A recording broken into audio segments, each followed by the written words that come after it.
Anyways, I ranted too long. Yes, you did. I'm sorry, I didn't ask your opinion on that. And if I cared about your opinion, I would ask you, but I don't care about your opinion. Well, you're part of the system. You're part of the problem. You've been sitting here longer than I've even been alive. This is your problem. You should have fixed this a long time ago. You've been railing on it so long. What have you been doing? I've decided not to run for Surgeon General. You're the nominee. I've decided not to accept that nominee. That is definitely something we would never accept. Thank you, Chairman. My green light was on. I thought my mic was on. I want to address a couple things. During the ranking member's opening statement, he talked about misinformation coming from this administration, and I just want to point out that the Biden Surgeon General, Dr. Murthy, was actually, a court actually ruled against him in 2023, the Fifth Circuit Court, for trying to censor free speech on social media. That's misinformation. And so for us just to throw out an accusation like that with no evidence when the ranking member was completely silent when that took place, it's really some hypocrisy there. When we start talking about healthcare not being affordable, the ranking member and I actually agree on that. The problem is you supported the same tools that got us to where healthcare is unaffordable, because ACA, affordable healthcare, which is completely unaffordable, has risen 3 times faster than inflation itself. Yet we still support it. Not we, you, the Democrats. No, I support a national health care program which will cut the cost of health care. It's my time. But you're attacking me. No, you're going to attack me. I'm going to respond. I'm pointing out facts. You can say what you want. I'm just pointing out facts. No, you're pointing out lies. Is that it is risen 3 times faster, and we know it. Yet we still want to sit here and defend it. The ranking member wants us to talk about all the death that is supposedly going to be happening because of President Trump and Secretary Kennedy, because how dare they look at a healthcare system that is broken and unaffordable and try to make changes, but yet the definition of insanity is what? Doing the same thing, expecting different results, so we should just sit here and accept it?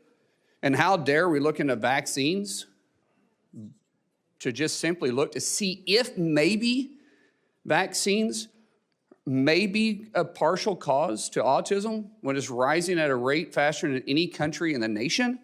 How dare us look at science? Oh my goodness, science is supposed to be perfect? I thought science was always supposed to be studied. I'm for looking into it. As a father of 6 kids, yeah, I want to look into it. I want to know what's causing it, and I will turn over every stone. And so Dr. Means, thank you for saying I want to turn over every stone. Good on you.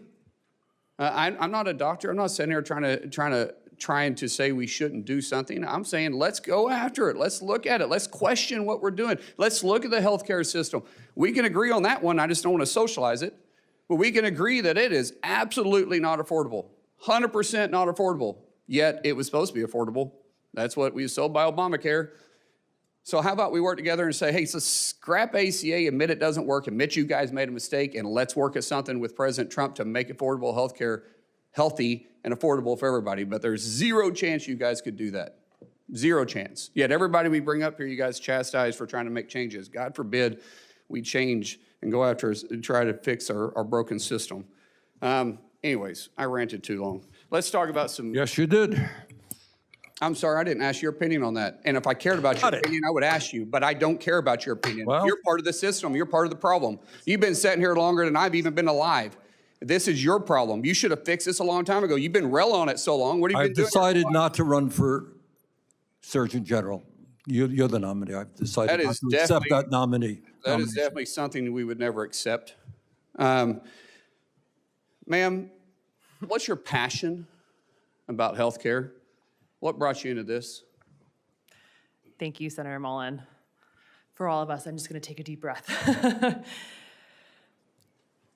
My vision for Surgeon General and for the future of America is to get more healthy, whole food on Americans' plates and to work to systematically encourage our healthcare system to focus on the root causes of why we are sick and not just reactive sick care. This is my passion.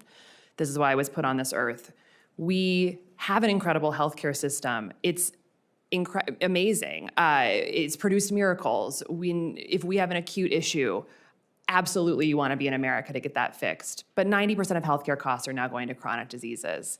And frankly, having practiced, I've seen thousands of patients, worked in this system for almost a decade in clinical medicine, it's not the focus of what we as doctors are incentivized to spend our time on. It's not what's reimbursed, and this is a problem. Medical education doesn't focus on these modifiable root causes of diseases.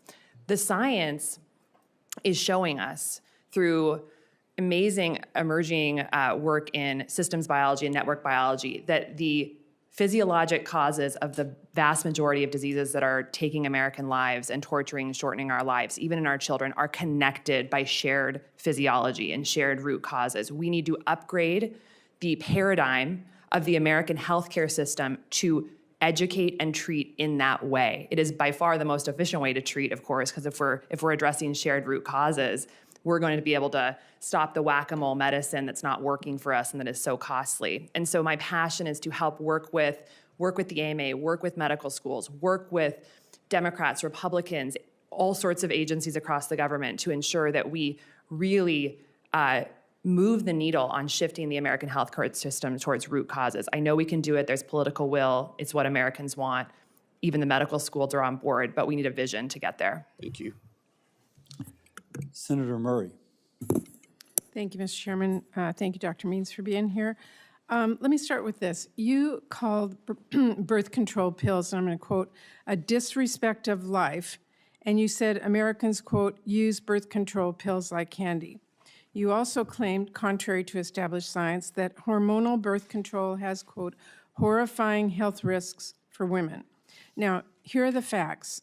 There are 18 FDA-approved contraceptive methods, both hormonal and non-hormonal, and there are decades of evidence showing that every one of these birth control methods is safe and effective. So I wanted to ask you, help me understand, should women trust the FDA, which approved all 18 methods of birth control after a very rigorous look at the evidence, or should they trust your statement that there are horrifying health risks to birth control, which contradicts that evidence? Thank you, Senator Murray, for your question.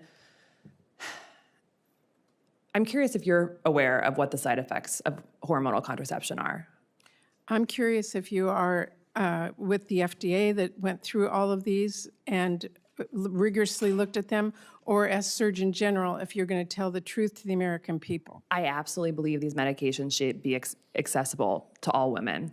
And also, all medications have risks and benefits, and in our current medical climate, with the burden on doctors, doctors do not have enough time for thorough informed consent conversations. Some of the horrifying side effects of birth control that I have mentioned include blood clots and stroke risk in women who have clotting disorders, who are smokers, who have obesity. No, it's not general. I'm very careful with my words, and when I say those comments, which are taken out of context, I'm speaking about particular women that can be hurt if there is not informed consent about their medical history, their lifestyle exposures, and their family history. I want those women, and I know you do too, to be able to have a thorough conversation with their doctor and know whether they are at higher risk for side effects when prescribed the medication. Saying that is one thing, but saying on different shows that birth control pills are a disrespect of life is very different. I am passionate about women's health, and I think it is disrespectful people use to women. Birth controls like candy